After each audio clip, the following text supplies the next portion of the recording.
Welcome to PolyCast, a Civilization podcast focused on game strategy. DanQ. Makahlua. The Me and Team. QNL, with guest co-hosts CanuckSoldier. Emperor Peter. Nolan. Rusty Edge. Coming on the next episode of PolyCast, should Canada be a civilization?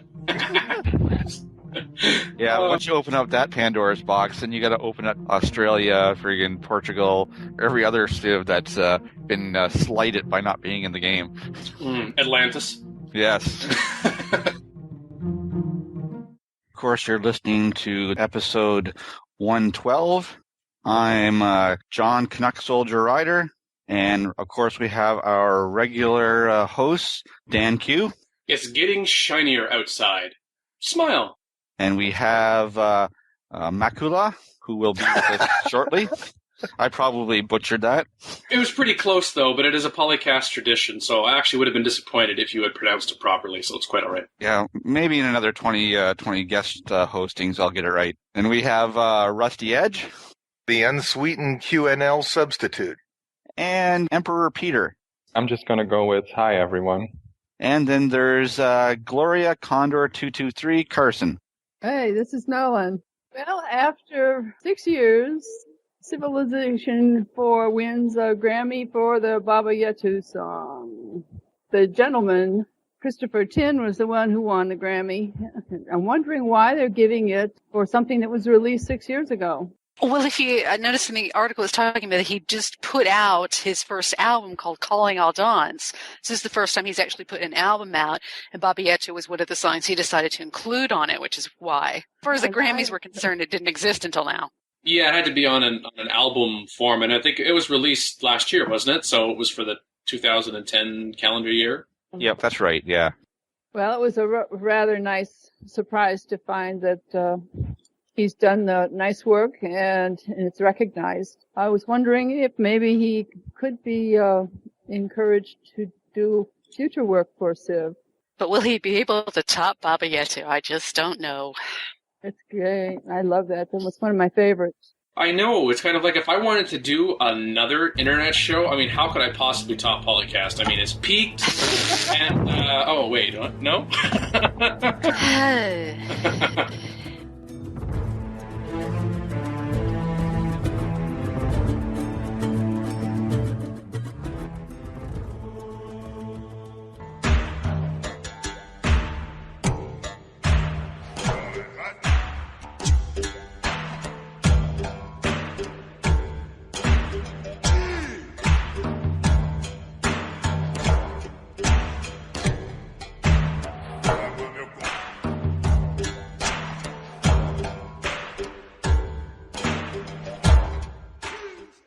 I think there's been some news in the Civ community about something that's coming up that a lot of Civilization 5 players have been looking forward to. I don't know. Does anybody know what this is? I don't know. I just heard a rumor about something, about things being changed in the game. How would they do such a thing? Certainly not me. Talking about the February patch notes. We don't know what version number this is going to be for Civilization 5, but it is to come out sometime this month. And this was just posted a couple of days ago. There's no specific date in February. And seeing as how I'm going to have to post-produce this version and this episode will be released to the gaming public 1 week, here's an offer to you, 2K and Firaxis. Can you release this patch on the 27th or the 28th of February? If you do, I will give you 50 culture points. And I didn't mention that they were Civ 5 culture points specifically, but 50 culture points for whatever you want to do with them. Anyway, the February patch notes, Dennis Shirk, Civ 5 producer, says that they've been looking closely at the trade-offs between building a wide empire, one with lots of smaller cities sprawling across the map, as we have very much seen so far in the game, and a tall empire, one with just a few highly populous, highly productive cities. With this patch, you'll see a number of changes to the economic side of the game to bring these two playstyles in closer balance with each other. Further, we wanted to improve the effectiveness of buildings. We also wanted to improve how cities interact with the map. Adjustments to the terrain have increased production, while buildings that modify production have been adjusted in tune with these changes. You'll find that many buildings to be easier to build with extra benefits, especially if you've settled them near beneficial terrain and resources. We've continued to make improvements to pacing, diplomacy, turn times, the AI, and other aspects of the game. So what I've done here is I've gone through the patch notes, and I'm not certain exactly some of the ordering of these within the notes themselves. There seems to be a lot of reduction things. And as we're going through this, I tried to organize them by era when you would actually see them in the game. Nitpicky that I am. But really, if I was to give this patch a name, I mean, it's going to have a number, right? I would call this patch Meat and Potatoes. I think the first one I'm just going to mention, I'm not sure there's really much to say about it, other than significant turn time improvements under engine, and I think we can all appreciate in single-player and in multiplayer games, maybe even more so in multiplayer, it depends, how much time it takes in between turns. We sometimes find that we're able to complete our turn before the game is able to roll over to the next turn, particularly on larger maps as the game progresses. I don't know if other people have been experiencing similar things here. Yes. I'm certainly hoping that the in-turn optimizations help those people with the, let's say lower end computers, especially in MP, and the consistent drops and stuff that probably result from that. One can hope, though. And I hear another voice. Hello, Mackie. Maggie, who's that? Where? Well, welcome to the zoo. And we were just commenting on the significant turn time improvements that we can look forward to. I'll believe that when we actually play it. Well, significant is a subjective term. I'll give you that. Yeah. Well, they certainly need to improve that. It's been glacial. That's a good analogy. Well, Civ does have a long and honored history of patching itself after release, and they've done a good job in the past. So let's have some hope. Elsewhere in the patch, we're to enjoy user interface. Add combat summary when a city bombards a unit.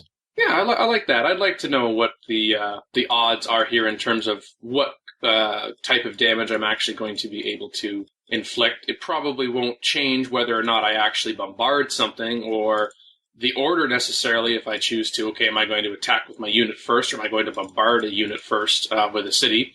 I mean, I usually would bombard it with the city first, but that would be nice to know.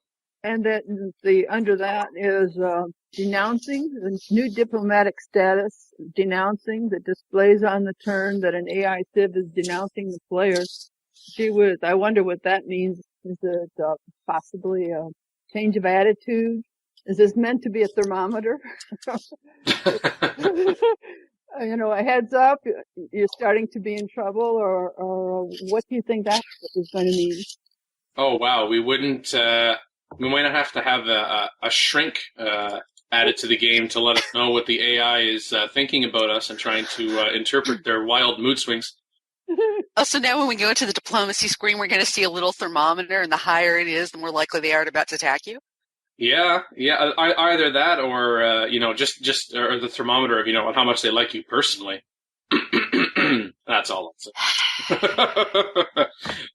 And similarly with that, denunciations and declarations of friendships, looking ahead at diplomatic AI, will expire after 50 turns. So I'm assuming then that after 50 turns, they could just turn around and denounce you again, but at least there is a defined beginning and end, and as Gloria mentioned, we're going to be able to see the interface itself when that actually comes about. We'll get a notification and we'll get a turn reminder, so it'll be easier to make note of, okay, how many turns are left on this?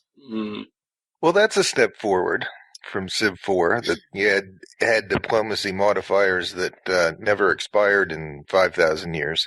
Speaking of things that never expire, is there anything in here with our trade deals not expiring every 20 turns? No, nothing about the trade deals in here, which maybe that might still be added to the patch. 2K Greg said there might be a few other things added still, but nothing significant. But it's kind of in the same vein, so hopefully. Yeah, that's one of my biggest diplomacy things right now. So that is annoying to have to go back in every 20 turns. Your deals with so-and-so is expired. Your deal with so-and-so is expired. Especially when it's a human. I don't want it to expire when it's a human. What else? I guess since we're also talking about AI, we'll continue on this here. To me, we're talking about the meat right now, and then we get into the potatoes in terms of some of the more specifics that follow from this. There's also, I guess since we're talking about denunciations, avoid cascades of denunciations against a single player. AI now uses its own current friendliness level with a given power to determine how much weight to place on the denunciation against that power. Thank you. Yay. I think you're the greatest person in the world. What? My neighbor thinks you're a jerk? Well, you know what? They're right, you are. What? That's logical. I also like some of the strategic AI thing in here. One is that AI calculation of enemy power now takes into account promotions. Ooh, I like that, and at the same time I'm thinking, I wonder to what extent the AI will be able to take into account promotions of the enemy, because we know as a human player we're not going to be able to see most likely every single unit and in turn what their promotions are, but I suppose the AI can use all the help it can get because we're just that clever. And AI calculation of enemy might tweaked based on the size of enemy gold reserve. Okay, that brought a smile to my face. Well, hold on a second. I don't know if I like this AI calculation of enemy power to take into account promotions. So this means that if you save your promotions for later, you're actually weaker in the eyes of the AI. Am I correct? And how does it count all the healing promotions we take? True, because that would just be something in one turn, instantaneous. There's no particular... There's not like a record on the unit that you have used instant heal X times. Maybe wouldn't take that into account. And Peter's question also is a good one, too. I hadn't actually thought about that. I was just I had focused more on the enemy gold reserve, which I thought was actually... I mean, maybe that's the good thing, and maybe the account promotions is kind of the Mr. Spock eyebrow. I had to find some way to mention Star Trek in the show. It's a contractual requirement. Please, AI, pay no attention to these offshore accounts I have. I guess maybe the enemy gold reserve is when they think about, for instance, if we're going to declare war or we're actually going to turn maybe a cold war into a hot war, like actually do some actual combat, then I could take into account that, if this Civ has 2,000 gold, how many units could they buy in a turn? I know they'd have to also take into account cities they have and what era it is, etc., etc., and then also the ability, to get those units to wherever it is that they're needed, but still. And then don't allow city-states to build the Manhattan Project. I just thought that was an urban legend, only because I never really get that far in the game, but that does seem kind of, that does seem kind of humorous. I've had that, so, you really have no control over when, all of a sudden the city-states have discovered the Manhattan Project, and wow, I'm not prepared for it, when you have muskets and... Nobody saw that one coming. No. So it's going to be interesting. That's a good thing to take it out, because I've had a few times I've been surprised. Bug fixes. Clear up cases where diplomatic status could show as friendly even after the AI power has denounced the player. Oh, I like that contradiction. What? I liked it. I thought, in Civ terms, Hitler and Stalin denounced each other while they had a pact of secrecy against Poland. Say one thing while you're secretly doing something else? Something else, yeah. I thought, hey, they're bringing diplomacy to a new level, but it didn't exactly work that way. It doesn't. Because I know certainly the human player could play that way. Oh, certainly. Let's have a declaration of friendship, jerk. Confused AI says what? And also, fix situations where AI demeanor and verbiage didn't match friendliness levels shown in the diplomatic status string. Well, now, to me, perhaps going into a particular diplomatic negotiation, let's say that they were friendly towards you, but maybe as the course of the conversation progresses, then maybe they're not so friendly anymore. Perhaps you're making an arrogant demand, for example, or perhaps they're annoyed with you going into it, but then you offer them some incredible deal, and then they're friendly. Or they come begging for some freebie if you are not nice to them or recognize it. Be nice to know how that affects it. If you decline to give them the goodie. I like giving the AI freebies. Yes, I will give you a free take over your city for you. Sure. I'll do that this turn, and next turn, and maybe the turn after that, I'll do it two for the price of one in a turn. So now to me, though, is again that kind of, and I guess one other thing under the meat, as it were, Golden Ages now provide plus 20 cent production per city rather than plus 1 hammer per tile. That is of some significance, particularly earlier on, where, of course, the absolute values for production, culture, science, etc., are generally more valuable to you than percentage-wise, whereas, of course, as the game progresses, it's a little different. I still think Golden Ages are awesome, but it'll be interesting to see if they lose any of their shine. Well, it may certainly encourage later era start to get the bonus rather than everyone always playing ancient or classical. I hadn't thought of that yet, John. I'm glad you pointed that out. I denounced this change, and I'm just kidding. I just not a later game start person. I again, part of my contractual requirements is to make fun of people who like later starts. You see, it's kind of like having, but Dan, he's Canadian, but his status is friendly, yet he just said this? Like, what's up with that? See?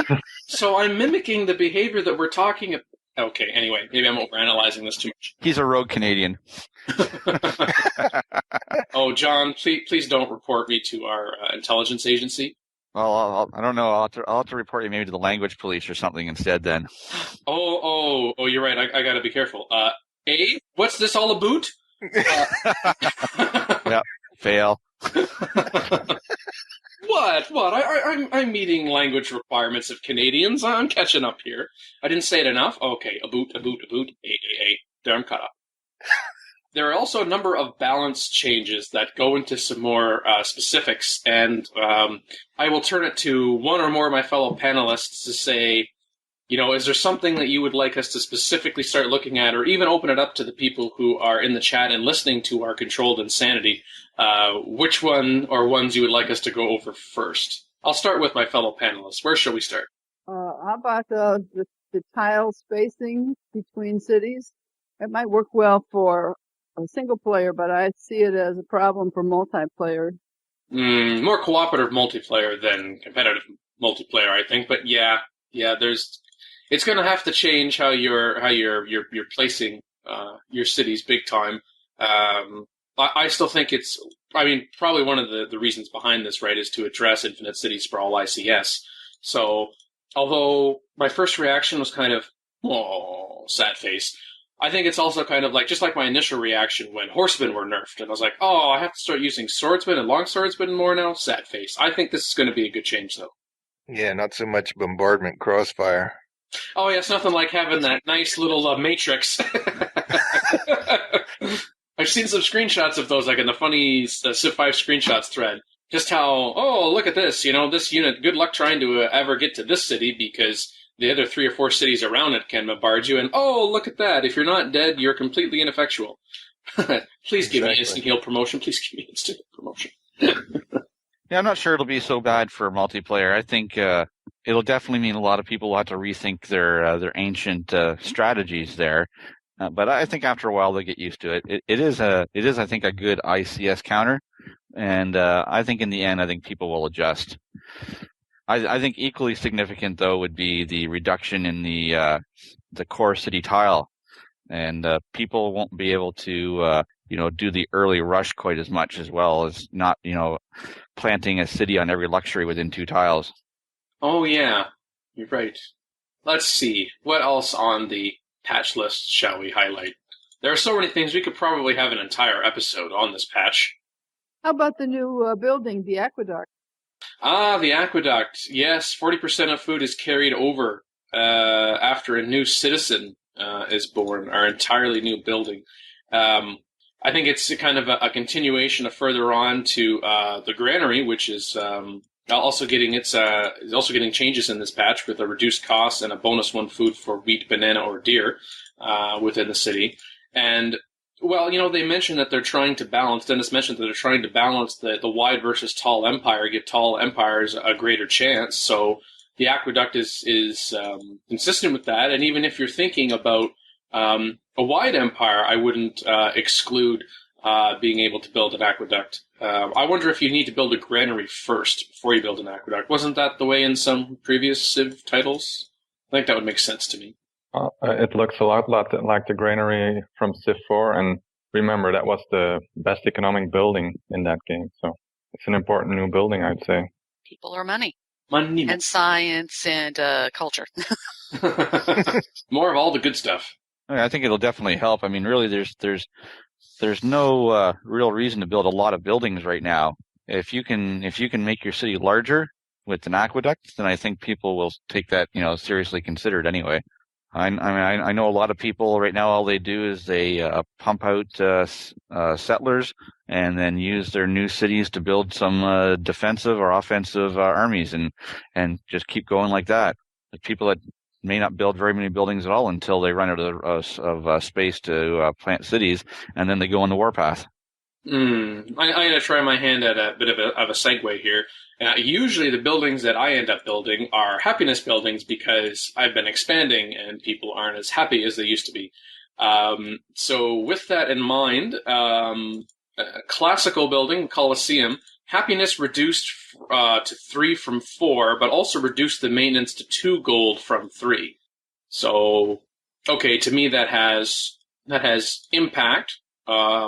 Maybe I'm not thinking on a large enough scale here, but I think that's a good change. But I don't know if I view that to be particularly significant.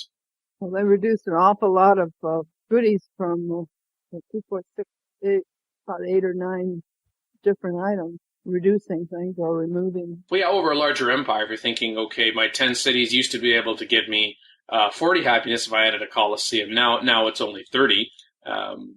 Individually, it's not much, but yeah, over an extended empire, it can be greater. But if you've got that big an empire, you might probably have enough natural luxury resources anyway. Yes, there's that. Either through inherently within your empire or through trade and/or. I don't know. I find that I never have enough happiness resources, so I think it could be a significant decrease. And also, the theater has reduced happiness now. It all adds up. Yeah, it's getting reduced to 4. It's 5 right now, isn't it? I believe. Yeah, it definitely might make people stop and build those happiness buildings rather than plowing out more settlers like they currently do.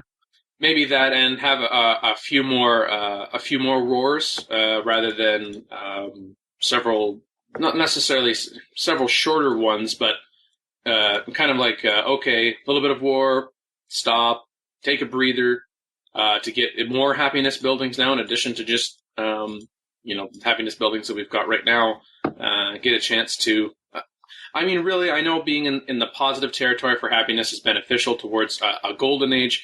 If you're on a roll, though, what's more of concern to me in terms of, when you want to be taking people out towards, say, the domination victory, is when you start getting the penalty, when you get the 10 on happiness and you get the penalty to combat and production and that whole domino effect. So, even though I am a warmonger, I don't mind the reduction in the happiness, at least in theory.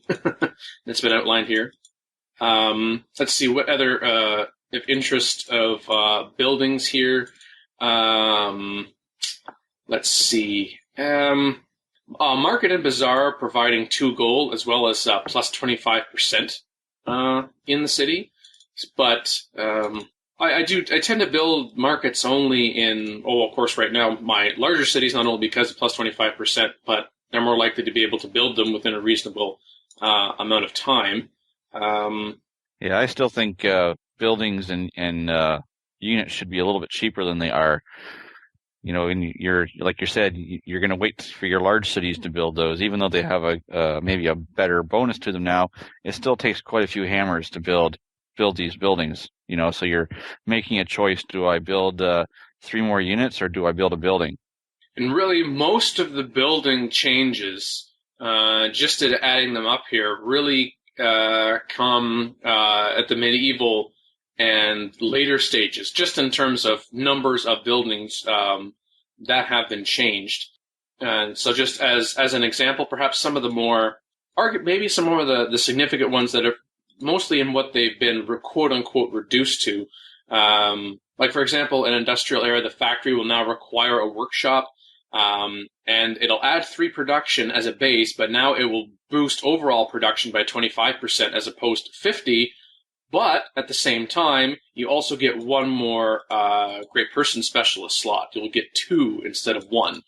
Which, although I still think, because we're talking about later era, and then again that the percentage being generally for any city that you're probably going to be building a factory again, those larger cities that can actually pump out a factory within a reasonable period of time, as you're very unlikely going to want to buy a factory. I think that it's significant that you're getting the production boost lowered to 25% from 50, if you make it that far in the game. What else is significance here? Maybe nothing in the buildings. You could look at, just briefly here, improvements and routes. There's quite a few on here, but I think the one that really struck me was trading post gold reduced from 2 to 1, increases back to 2 when hits economics. This could change the face of some early... You mean we won't see trading post spam? Yeah, a lot of people are going to be hurt by it, no longer spamming trading posts, that's for sure. Oh no, I have to make an actual decision what to do with my tiles. Ah! If I wanted to think, I'd be in real life right now. Come on. Yeah. So remember to finish your games where you did the trading post spam before you upload a new patch. Install a new patch. Yeah, actually, you're mentioning that makes me think of a question that came up in the 2K forums, which was, once we apply the patch, are we going to be able to go back to our old saves? Oh, isn't that And the question right now is, we're looking into that. We're hoping. You guys... But we're looking into that, so... Not good. When it comes to getting a patch, for instance, that you would connect to the Steam server and automatically download. So I guess if someone really wanted to finish a game but still wanted to play Civ 5, I guess they just need to change their status to offline so they're not actually getting the latest patch. Is that Yes. Yeah, you can go offline, or you can actually change the settings so that it doesn't automatically download. It's somewhere in the Steam settings. But, of course, you have to do that before you go online. Being the tricky part there. If you have Steam on right now, you might want to change that. What else would be of significance here? Let's see. Fishing boats, will now give 1 food and not gold, but then fishing boats will give 1 food with compass. Yay, I'm fine with that. I know that you're thinking, well, now gold might become a bit more of an issue with regards to the trading posts, but hey, I'm all for something that's going to give me more growth, especially early on in the game, and that's what I'm probably going to be plunking down the majority of my... And why are camps on deer now going to get production instead of food? That is definitely, that must be something towards gameplay balance. I'm not quite certain there, because it's certainly the realism thing is not there. Yeah, if I have a hunting camp for deer, I'm going to get a lot more food than production. Yeah, it must be a gameplay reason, but I don't remember reading anywhere in the forums people screaming for a change for deer, though. Seriously, is there some tundra strategy we don't know about? Overpowered deer camp? How's that going to affect Russia, who usually gets stuck up way out there with a lot of tundra and a lot of deer? Oh, and how many more cities is the AI still going to stick up in the ice, even though there's no food? Well, maybe they were listening to the Earth map players who wanted something for the Scandinavia and Russia. I'm not sure. Lumber mill production increases by 1 from run with scientific method, and this was moved up from steam power. I'm glad to see that, simply because I admit, if I'm looking at a tile even later on in the game, unless it's like a tundra forest, which if I clear that, then I'm going to get kind of an immediate benefit, but on the long run, not so much. Maybe we stop and think a little bit more, especially later on in the game, about keeping some of those forests. Maybe this is also to help with the later starts people. Oh, geez, Dan, don't start thinking that. You'll never stop ranting. You're going to convert yourself at this rate. What else? Oh, a production bonus from railroads reduced to 25%. What is that percentage right now? Is it 50? Maybe someone in the chat as well can help us out. Okay, it is 50%. Okay. Although I liked your original text of 505. Whoa, yeah, 505%. Woohoo! That definitely needs a patch. So what Magin is saying there in the chat is that between the 25% loss from railroads and 25% loss from factory, it's a massive production nerf. Did we need a production nerf? No. Yeah. If we're going to nerf something, I think we needed gold. And remember the Golden Age production nerf? It's Yeah. already hard enough to do things in Civ 5. What are you guys doing? Yeah, there's the benefit that the golden ages can give you, but that's... And with the trading post nerf, we'll have less money to buy things as well, I guess. Yeah. I guess we're going to be forced to build a lot of production buildings. Which will now take longer because our production's getting nerfed. Yeah, there's a bit of a catch-22 there. Okay, we'll have to buy them then. But that's also kind of... Ooh. But we don't have the trading post to do that. Hi, this is the nerf stick. I think we just got hit with it. We shall see. Where else? Oh, under resources, Marble boosts wonder production by 20%, down from 25. Yeah, let's get to policies, though, because holy crap, what did they do to Liberty? I mean, it's awesome, but I think this is going to be a little overpowered. Dan knows what I'm talking about. I have no idea what you're talking about, Maggie. Yeah, you totally didn't notice the free worker and the free settler with two of the different policies? No, I did not notice that at all, Maggie. Thank you for letting me know. I'm glad, Dan. So the GLaDOS is GLaDN. So yes, I think we can see what they're trying to do here, because ever since the game came out, there's always been, this one is overpowered, or the other ones. I also kind of like the reverse argument where people say that no, this is underpowered. We should make the other branches just as powerful as some of the other ones. You can end up going either way. But yeah, quite a few changes under the policies. They should make them all overpowered. At least it's consistent. And Well, that would be the Civ Rev approach. Make everything balanced by making everything overpowered. I like that approach. It's more fun than the Civ 5, at least the Civ 5 approach to everything else, which is it's overpowered, nerf it to heck. well, that way we'll be in the modern era by 1000 BC. That's progress. Yeah. Do you want a moon landing in 1100 AD? Well, this is about reimagining history, Mackie, not just recreating it. So Well, yeah. at least Totally. we'll actually get into the modern era for one. We know that settler cost has been increased by 25%. So, yeah, like collective rule, settler production increased by 50%, and a free settler appears near the capital. Kind of what we're getting at. Then citizenship. Worker construction rate increased by 25%, and a free worker appears near the capital. This free Unit X thing, I think that could go. This must be a Liberty thing because there's also meritocracy, 0.5 happiness for each city connected to the capital, and a free great person of your choice appears near the capital. That's not going to get abused for great scientists like crazy. Yeah, just tell us we have to get a great artist, and then we'll be like, yeah. Yeah, exactly. That's the way to nerf it. Still give us something for free. So they actually increased settler cost by 25% and then created a policy to decrease cost of settlers again. It already did that before. Well, no, is it collective? I think so, but it already had a settler reducing cost policy, but it didn't have the free words, free settler before. Oh, okay. No, and it was initially, right, wasn't it? It was initially, all of your city's settler cost production was reduced, and then that was curtailed a little bit by restricting that benefit to your capital. So now we're going a little farther again. Yeah, and that policy, collective rule, you can get that with just, is it 2? I think it's just 2 policy picks. So you're getting an extra settler that early in the game, or the free worker that early in the game. That's literally, it really is almost unbalancing, if it really isn't actually unbalancing. I'm sure the devs will be looking at all the feedback and all the forums over the next few weeks. It'll take a while for us players to analyze the overall, direction this patch is taking us, because there's a lot here, and there's a lot of changes, pretty huge changes in some cases.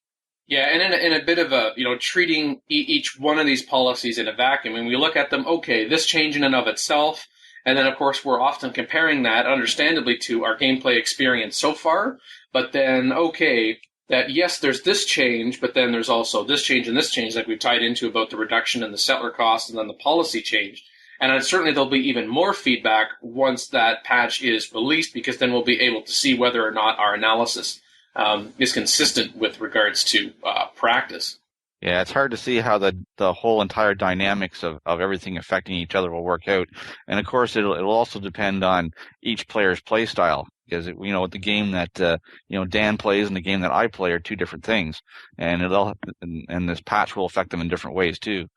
But I'm sure that the devs will watch, and we might see more changes, maybe some back steps. You never know.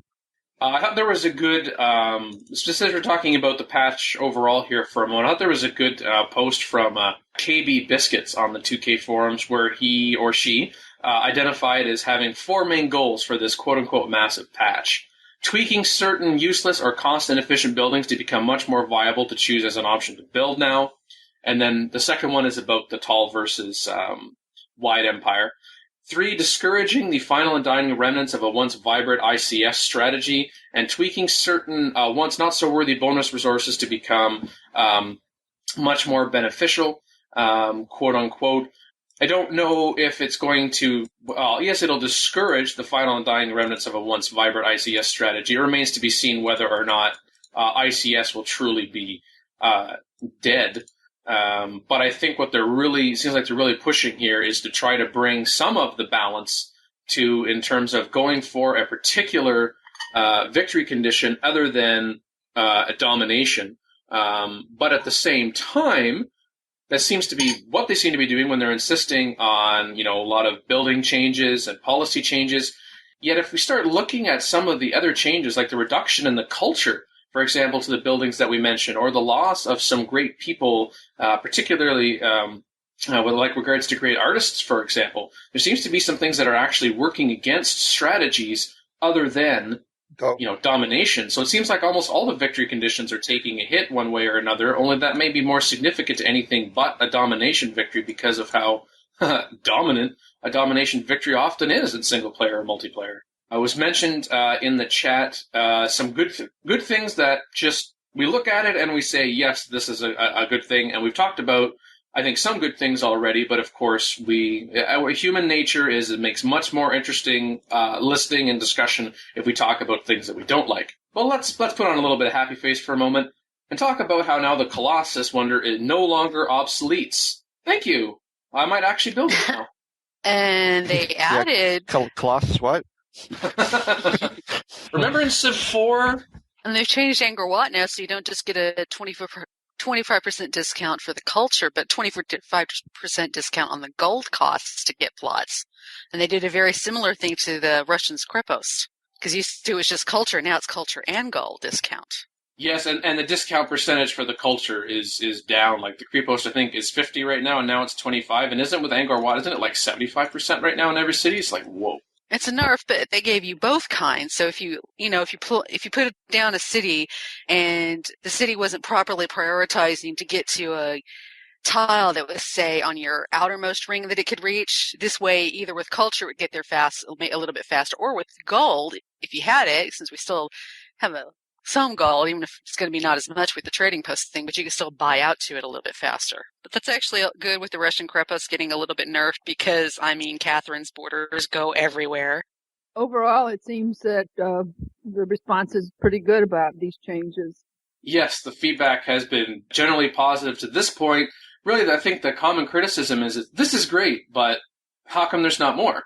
And I think as part of the preface to the post from Greg Labs, the 2K community manager, from Dennis Shirk, Firaxis' Civ 5 producer, that they've already identified combat, multiplayer, late-game policies, wonders, and civilization unique bonuses as additional areas that will benefit from this sort of attention. So, the quote-unquote, so this is massive attention to the game on this particular patch, but based on that statement, we can expect similarly significant patches in the weeks or months to come that will address these particular areas. But I think that, especially when you look at this particular list, it's a pretty massive undertaking that I think a lot of people like these massive patches at once, because it's like, okay, we're going to get all of this at once, but I think that if they tried to add any more, that they might be a little bit one step forward, two step back, because if you try to change too much at once, you may find that, it would have been better to be a bit more incremental like they have been to this point. So they've made clear what the focus is. You can debate whether or not they should have focused on something else, but hey, Firaxis and 2K are listening to community feedback. They're taking the suggestions into account. They're responding to concerns. So, changes are not dead. Yeah. Oh, man. I think that's the best message. Whether you agree or disagree with the changes, it still shows that Firaxis and 2K is listening to its customers.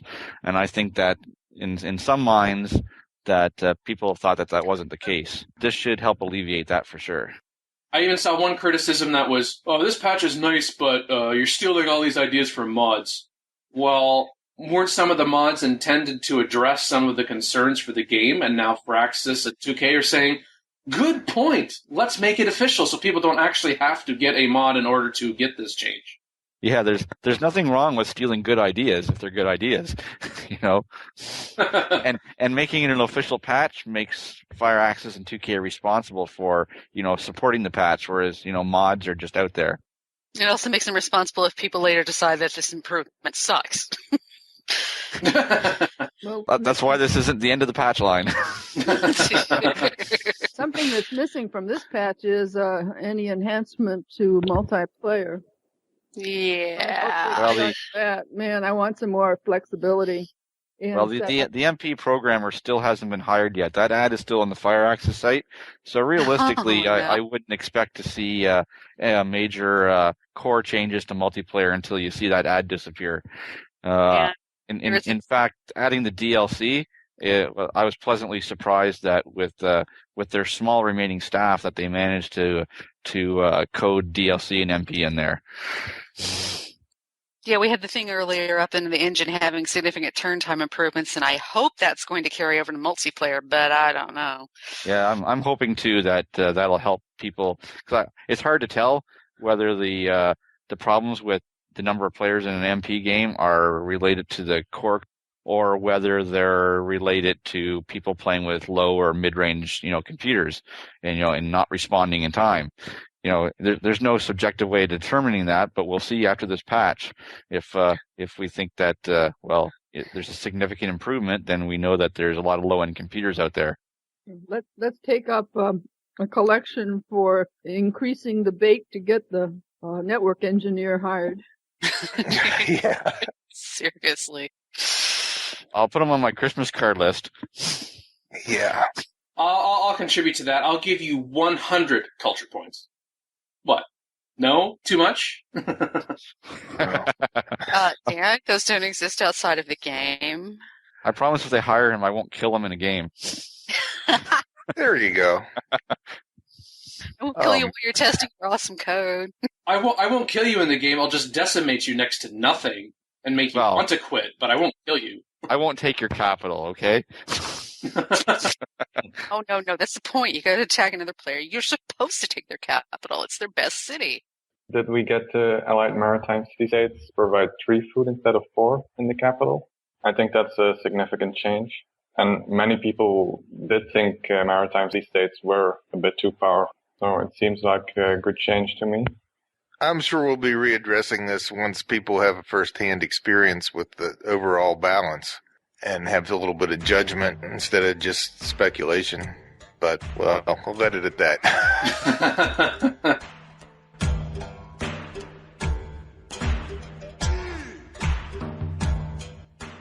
What about removing city bombardment from empty cities? We can tie that into the patch, because it talked about how we're now going to be able to see a summary of what that's going to look like. Yeah, and this thread is posted by Zenon, and he suggests to remove the city bombardment for empty cities. And he says, not only can you not take empty cities in Civ 5, you can also be damaged by that empty city.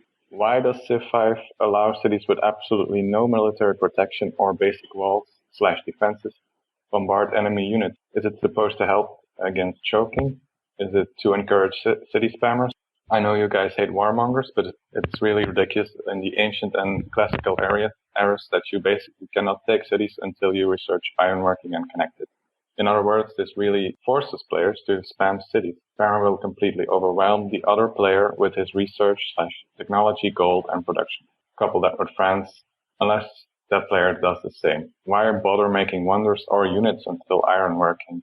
The warmonger is the counter to the spammer. Let warmongers make war. And he suggests, first, lower basic city defense, increase garrison city defense, and don't allow unguarded cities to bombard the enemy, and create happiness penalty for ungarrisoned cities. And he wonders if he's way off base here.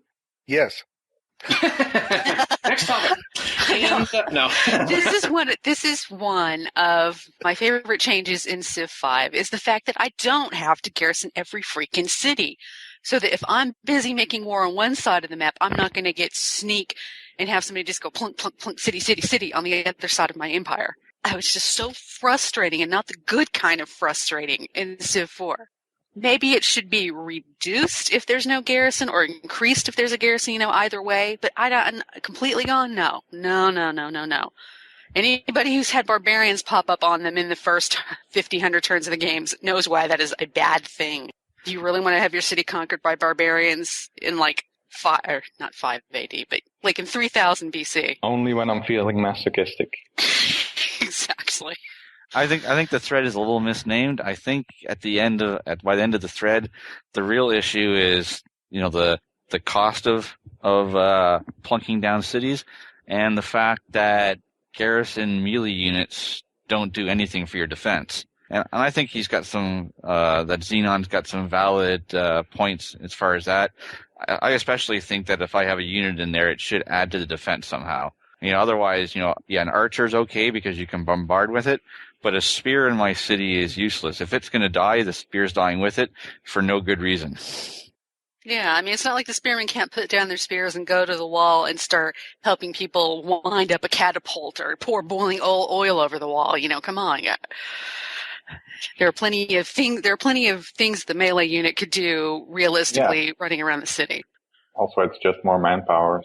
Yeah. Yeah, I think that could definitely be a change, that if you have a unit in there, maybe it adds, 10% to the defense value, and it takes one more turn to take it. At least then you're getting something for the hammers you put into the spear. Yeah. A little bit of a bonus buff would be better than taking that out completely, because then that leaves you open to barbs at the beginning, and that's just, Cities should be hard to take, I think. It never was easy. Even more so in ancient and classical eras when there wasn't much siege equipment available. Well, that also reflects back to the one-tile cities. If you can't get units out there to protect it, it'd be rather difficult to defend it. So I like the way it is.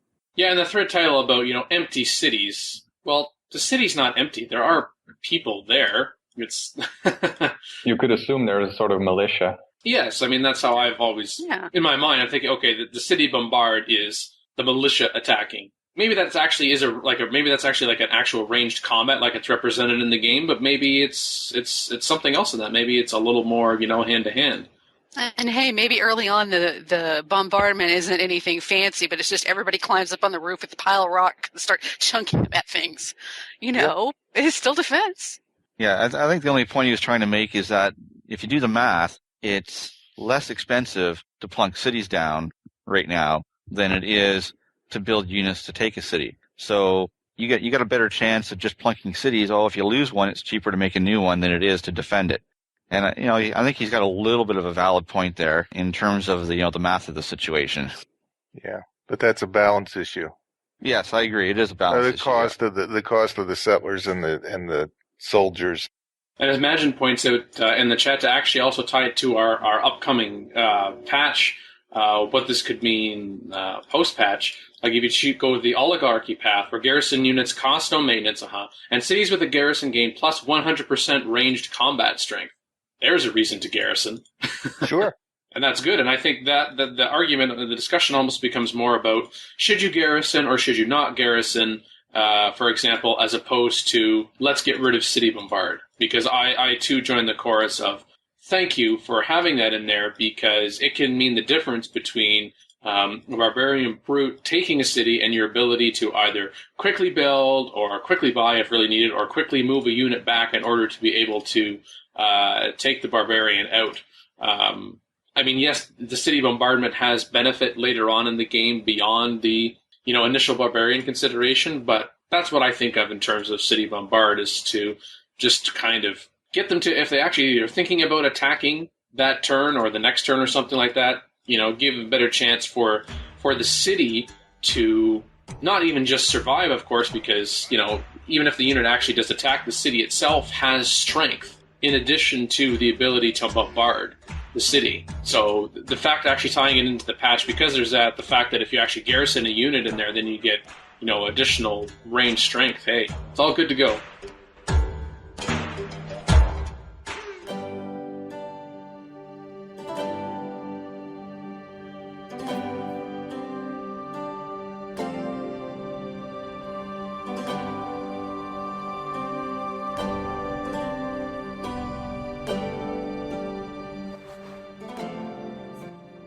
A feature we're trying to introduce this year is just to talk about a focus on a particular Civ community, and seeing as how we actually have someone as a guest on this episode who has something to do maybe tangentially with one of these sites, we figured, what the heck, it'll kill some time.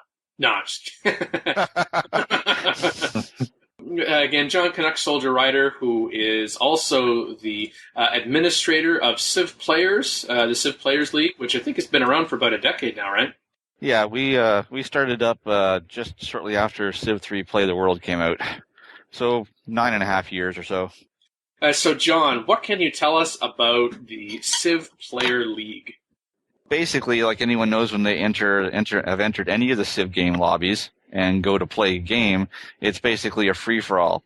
And people tend to quit these games as soon as they see a couple swords show up at their city. And, a lot of people like to think that playing MP is, like playing single player. And that's not the way it is, really. So a friend of mine called Warning You 2 decided that we need to do something about this.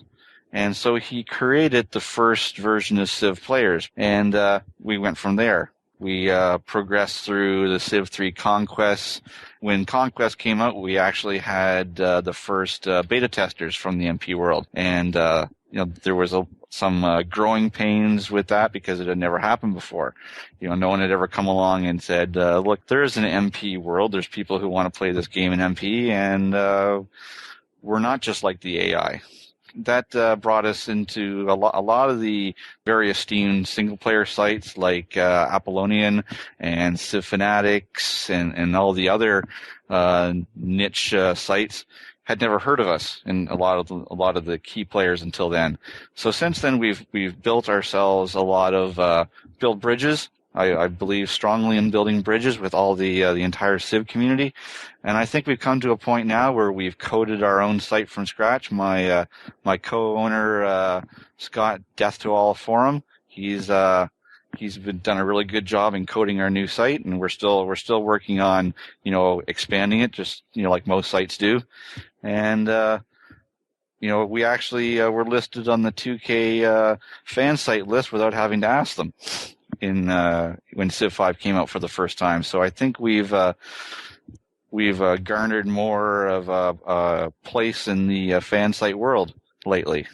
You recently finished a Civ 5 cash kickoff contest, and I guess you have another contest that's going on right now. That's an example of the involvement of some of the members of your community and the commitment to it, putting money where their keyboards are. Actually donated is going to donate some money for a contest that you're running at CivPlayers. Yeah, we've actually had in the past quite a few donors, like most sites do.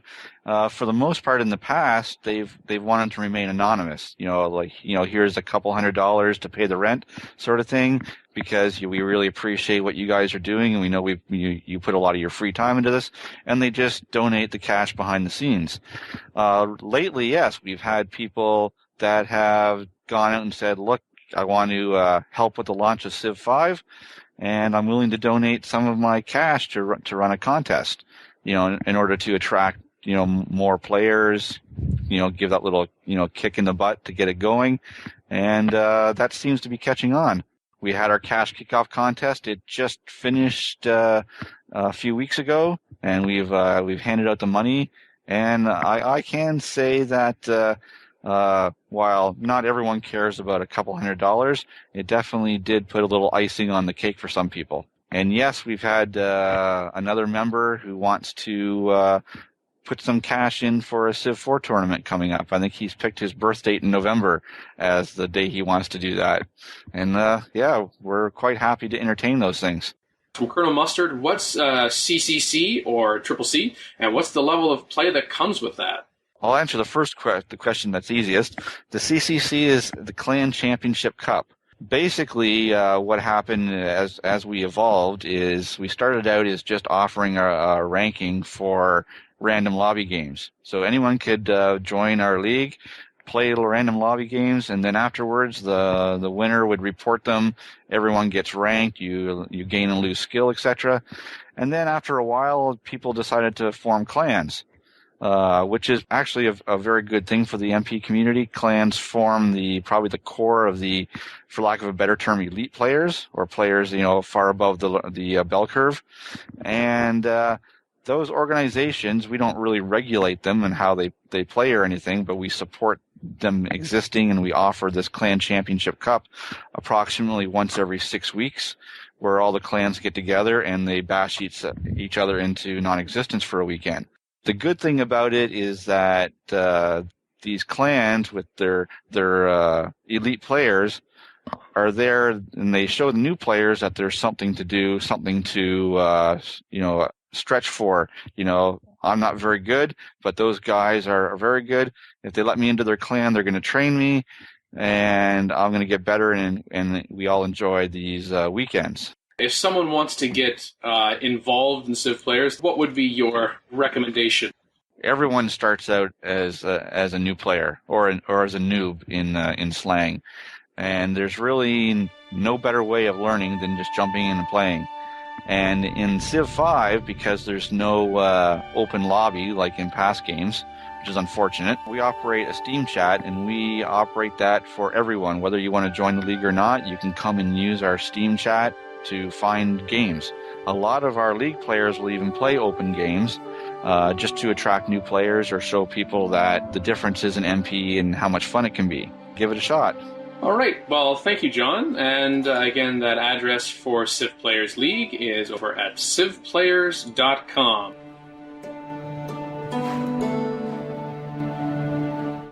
Call in today. In North America, the number is 301-637-7659. That's 301-637-POLY. In Europe, 44121-288-7659. That's 44121-288-POLY. You can Skype us at the PolyCast or email us at thepolycast@gmail.com. The only thing worse than being talked about is not being talked about. For more information on PolyCast, our sibling shows ModCast and RevCast, or about PolyCast in general, log on to the series' official website at thepolycast.net.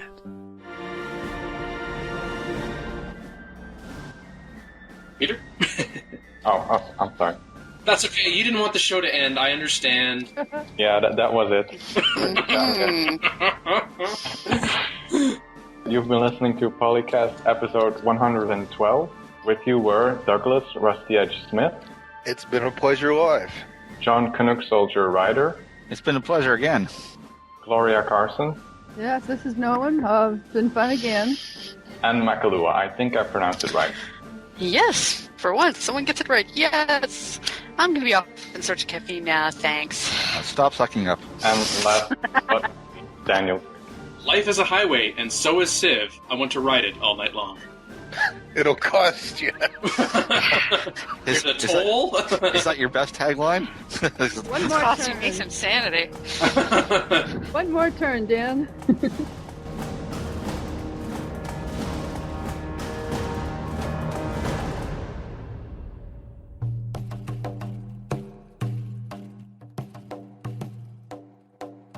Is this where I'm supposed to read? Yes. All right. Over at Polyton.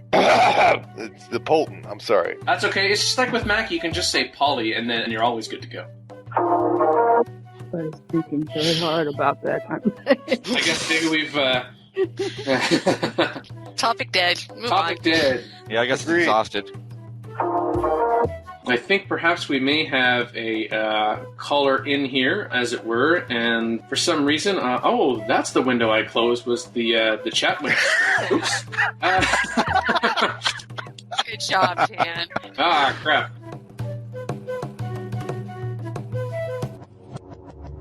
Record date February 19th, 2011. Civilization 4 and Civilization 5 sound clips. Copyright Take-Two Interactive. Copyright Civilized Communication at civcom.net.